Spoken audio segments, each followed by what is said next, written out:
We are well into spring here in eastern North Carolina, and about 2 or 3 weeks ago I went ahead and planted our gardens here on the homestead.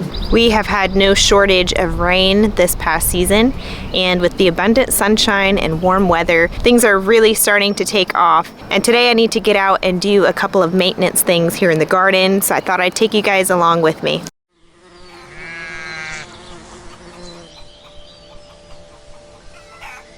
First, I thought I'd give you guys a quick little tour of the garden, just so that we can keep tabs on how things are growing throughout the season. I always like to look back at these videos and see how much things have grown since the beginning of the gardening season to the end of the gardening season. So here in the raised bed garden area, we start off with a giant bed of peppermint. Now, for those of you who have planted peppermint in the past, you know how quickly it grows and expands and takes over everything. I did not have plans of this peppermint taking over this entire bed, but with last year's growing season and us getting behind on some things, the peppermint took over the entire bed, and I just gave in and let it have its entire bed, which is fine. We like peppermint. We drink a lot of peppermint tea and use it for different medicinal things. So we will probably be turning lemons into lemonade with this and selling some peppermint tea to our local friends and family as well.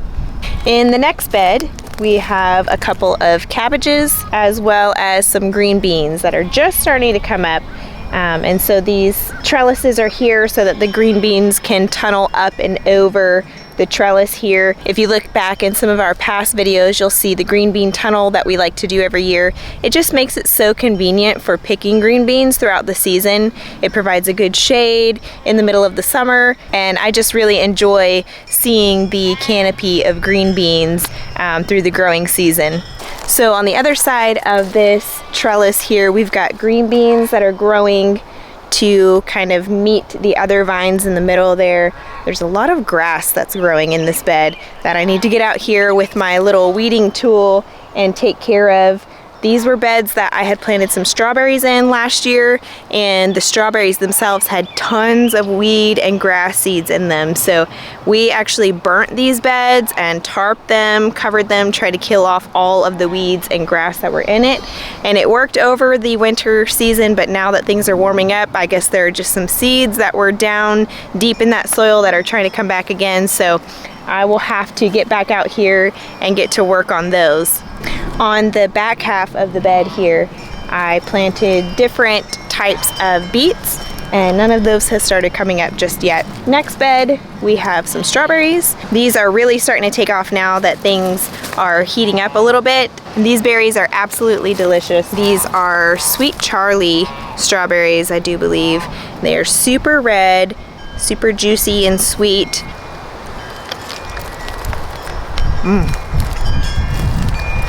Nothing better than fresh from the garden produce, especially after it's been sitting out here in the sun and getting nice and sweet. It's delicious. In this next bed, we have another trellis system up and over. This is going to be our cucumber tunnel. I've got 2 different varieties of cucumbers planted here. I've got a pickling variety and a long slicing variety. So this is the other side of the cucumber tunnel here. Next to the bed, you can see on the ground that some dill had seeded and fallen onto the soil and has started reproducing. So I'm just leaving it because we do use a lot of dill, especially with our cucumbers, to make pickles throughout the season. So I didn't have to plant any more dill this year. We've got plenty that's growing here on the ground. I don't really mind weeds, especially if they are edible or usable. So we're just gonna leave this dill and not worry about it. And then the last bed on this side is full of wildflowers.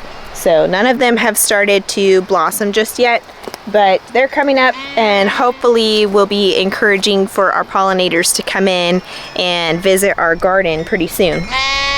You guys will have to pardon the little bits of wind today and also the noisy sheep in the background. I've started letting our sheep come out of their pen and graze the pasture a little bit out here, and sometimes the moms will run off and leave the babies inside of the pen, and the babies haven't figured out how to get out on their own just yet, so they sit in there and they cry, and the moms don't listen to them. So That's what you're hearing in the background. On the other side of the garden, this is the mirroring bed to this other wildflower patch over here. This is more flowers here, which these are ones that we intentionally planted, like nasturtium, echinacea in there, and some different other things that are great for pollinators, and also edible flowers and medicinal flowers that we can use for other things. The bed directly in front of it, we have some winter squash. They're large, white-skinned squash, and the flesh is like an orange color, so almost kind of like a butternut squash. But these will last on the counter for several months without refrigeration. They were great for preserving, so I'm growing an entire hoop tunnel of those as well. And then here we've got some green onions that have overwintered and they're seeding out and still producing. So I left them right in the middle to keep providing us with green onions. Then the bed directly in front of that one, we've got more strawberries. And then the next bed is another green bean tunnel bed. We like to grow a lot of green beans. My goal for the first year here on this land was to preserve 50 quarts, and we were able to hit that goal and exceed it. And last year we did about the same. We were a little bit less because we had such a busy summer. We had to let a lot of the beans go, but we're still eating canned green beans from last summer, and it is now the middle of April. So we grow a ton of green beans. They are a lot of work to snap and string and preserve and that kind of thing, but they make for such a great meal addition throughout the year, and we don't have to buy green beans anymore. So we will continue to grow green beans in our garden probably every year. The other side of the green bean tunnel here has some collards, which we have harvested our first batch of collards off of. Now, leafy greens this time of year in our region will not produce and do well for much longer. Once we start getting consistently hot during the day and the night, these will start bolting and turning bitter, that kind of thing. So really the leafy greens do best in the cooler seasons here, but I was a little bit late getting these in, so we'll get a couple helpings off the collards and the cabbage, and then probably fill their space with something else later on in the summer. And then the very last or very front bed of our raised beds are more herbs. These are ones that have overwintered, and then I have planted a couple of new ones in there as well. But our sage, rosemary, and oregano just keep reproducing and coming back every year. So that's it for our raised bed garden area. And then we have our market row garden here. Now this was a project that I just started last year. We had the accident with my dad last summer and we were in and out of the hospital a lot, so I didn't get to put out a lot of gardening content last year, but I still did garden and preserve, maybe just not quite to the capacity that I do every other year. But this year we're planning on going full steam ahead. So I have planted this entire market row slam full of vegetables and fruit. So we will have a lot for our family to eat and preserve and to share with friends and family as well. So I won't take you guys down every single row because the plants are pretty small. Some of the seeds haven't even emerged from the soil just yet. I'll just give you guys an overview. So the first row is all watermelons, and this is a variety of watermelon that I have planted in the past and had great success with, and I'm praying that they do just as well this year because they were the best watermelons I've ever had. The next row we have lots of okra and tomatoes, different varieties of tomatoes there. Then the next row we have jalapeno peppers, yellow squash, bell peppers, and then zucchini at the very end. The next row, you can see the greenery there, is more tomatoes. And then behind that we have a couple of loofah squash, and then behind that I planted some artichoke seeds that I'm hoping will come up, and maybe we can have some artichokes probably next year. If they come up this year, I'm really doubting that we'll get any kind of fruit off of them.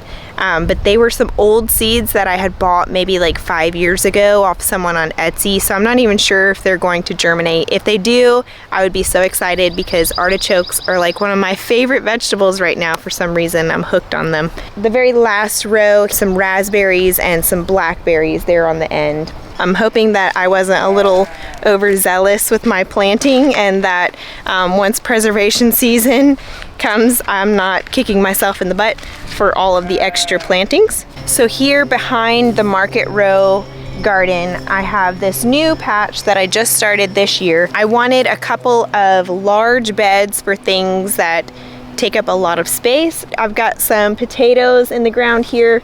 These are all like a golden variety, I'm pretty sure. And then beyond that, I've got some corn, and then beyond that, there are some sunflowers, and these are like the big giant seed producing sunflowers. So I'm really excited about that. My goal is to expand our production beyond just what our family consumes. Also produce some to start supplementing our animals with as well. I would love to get to a point to where one day we're growing all the food that all of us need here on our property, but I do not have the energy for that just yet. But eventually maybe we'll get our systems in line, and that can actually be a possibility. So the very last stop on our tour is our orchard area. We just put these trees in the ground last year. A few of them had been in pots for about 2 years before that, and then some of them were just brand new from last year. So things are still a little bit small. We do have some that are starting to produce some fruit this year, and since they are on their second year, I have kept some of them. I've pruned a lot of them off, which is always discouraging, because when you see a tree that you planted and have been waiting for it to produce full of fruit, it's hard to get rid of any of them. But I do that because I want the trees to focus their energies on growing those roots into the ground and establishing a strong, healthy system. So I've only left a handful of fruit on the trees that did start bearing, so that maybe we can just get a little taste this year. But next year we should be able to get quite a bit more off of them. These trees are just lovely. I've been so happy with them, which leads me to something exciting that I wanted to share with you guys.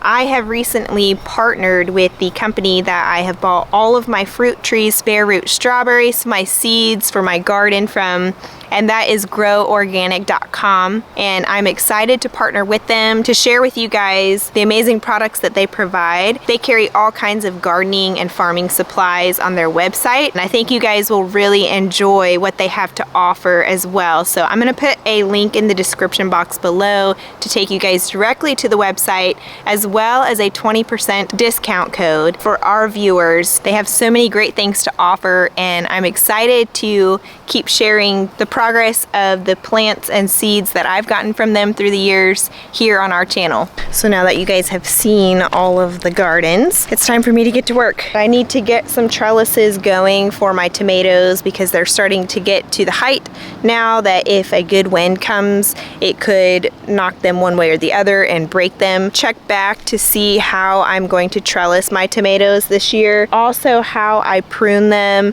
and help encourage them to grow bigger and healthier throughout the season. I will catch back up with you guys on the next video. Be sure to subscribe to our channel so that you can keep up with our gardening content this upcoming season, as well as all of our livestock and other homesteading content as well. If you like this video, give us a thumbs up, share with your friends, and we will see you guys on the next one. Bye!